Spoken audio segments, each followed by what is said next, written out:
friends, our today's topic is heat. In this topic, we are going to learn introduction of heat, identification of hot and cold objects, measuring temperature of object, different types of thermometers, that is clinical thermometer and laboratory thermometer, transfer of heat, different ways of transfer of heat, that is conduction, convection and radiation, and kinds of clothes. Let's see introduction. When we stand in the sun or sit near the fire, we feel hot. When we touch lump of ice, we feel cool. We wear woolen clothes during winter when it is cold outside. When we dip our finger in warm water, we feel warm. How do we know whether an object is hot or cold?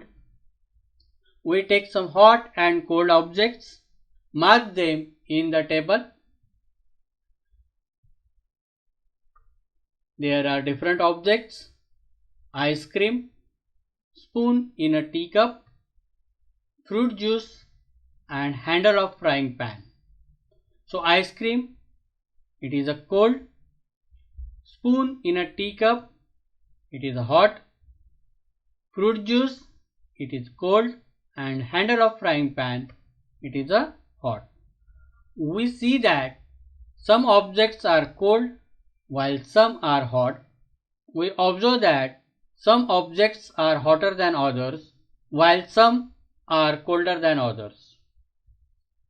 How do we decide which object is hotter than the other object? Is our sense of touch reliable to find out the degree of hotness or coldness of the body?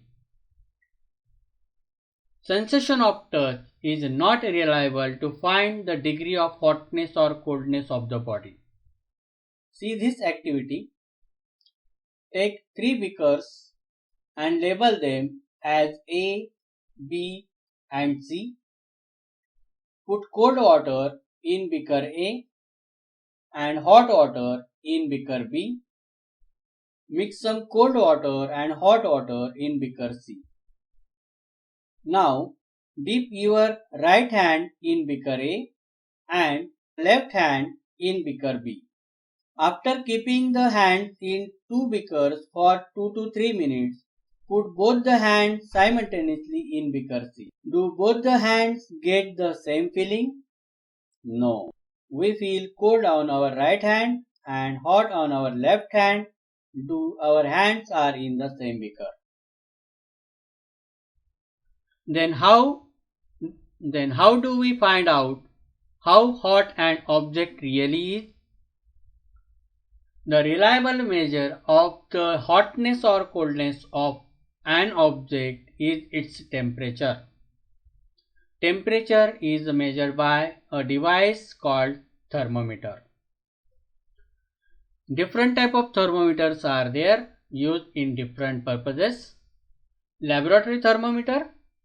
The laboratory thermometer is used for measuring temperature of substances in science experiment in the school laboratory.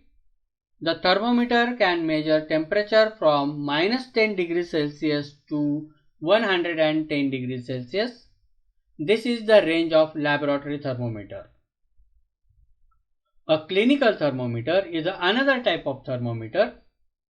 A clinical thermometer consists of long, narrow and uniform glass tube. It has a bulb at one end. This bulb contains mercury. Near the bulb we can see kink. It prevents mercury level from falling on its down. Outside the bulb, small shining thread of mercury can be seen.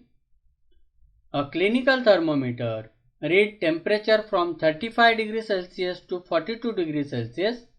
This is due to fact that the temperature of human body never goes below 35 degrees Celsius or above 42 degrees Celsius. A clinical thermometer is used to measure body temperature by doctors in hospitals or at home. How to use a clinical thermometer? Before using, thermometer should be washed, preferably with an antiseptic solution, and dried using cotton. Hold thermometer firmly and give it a few jerks. The jerk will bring the level of mercury below 35 degrees Celsius. Now, place the bulb of thermometer under your tongue for about 2 minutes. In case of child, place it below armpit and not in the mouth. After 2 minutes, take the thermometer out and read the mercury level of thermometer by holding it horizontally in the line of sight. This is our body temperature in degrees Celsius. The normal temperature of human body is about 37 degrees Celsius. Transfer of heat. The flow of heat from a body of higher temperature to another body or the another part of the same body at lower temperature is called transfer of heat. Activity: to find whether a material is a conductor or an insulator.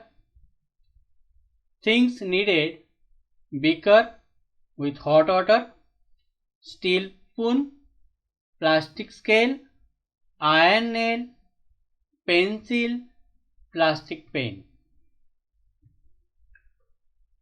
Dip one end of each of the article in hot water.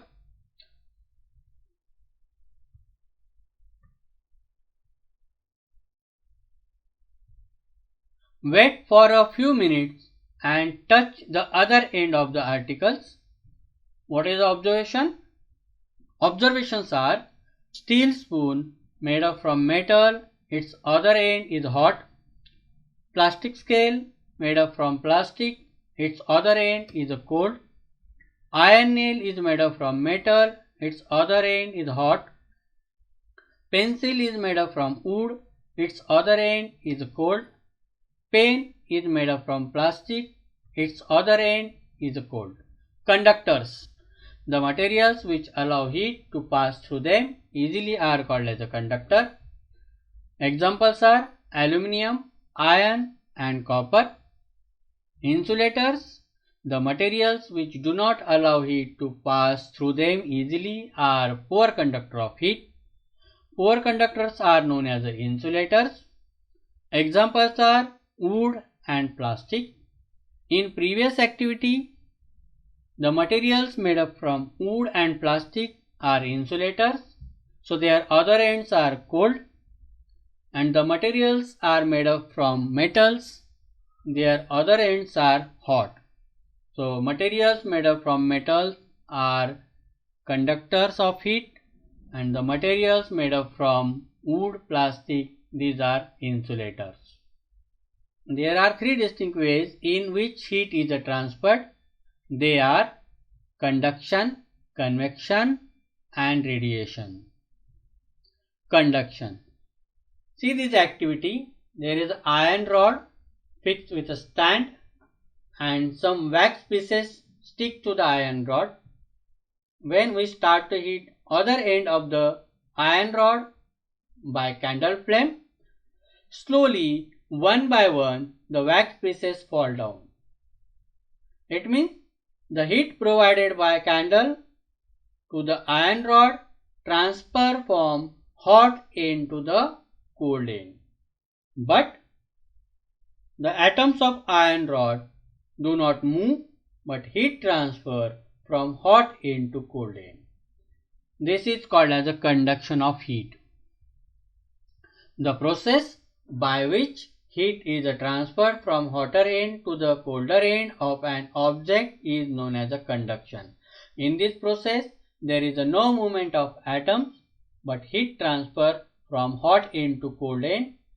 This process takes place especially in the metals. The transfer of heat by the process of conduction takes place only in the solid. The water and air are poor conductor of heat. Then how does the heat transfer takes place in these substances? See this activity. To show convection of heat in water, things are needed: a round bottom flask with water, tripod, candle, potassium permanganate. Methods: take a round bottom flask, fill it with water and put on tripod. A small crystal of potassium permanganate is dropped gently using spoon at the bottom of flask. This potassium permanganate dissolves slowly and forms a purple color solution around it. Heat the water at the bottom of the flask by using candle and observe the movement of purple color solutions.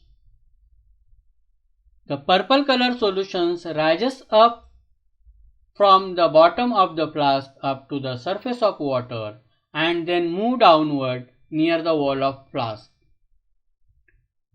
What is the conclusion of this activity? When water at the bottom of flask near the flame get heated, it expands and becomes lighter.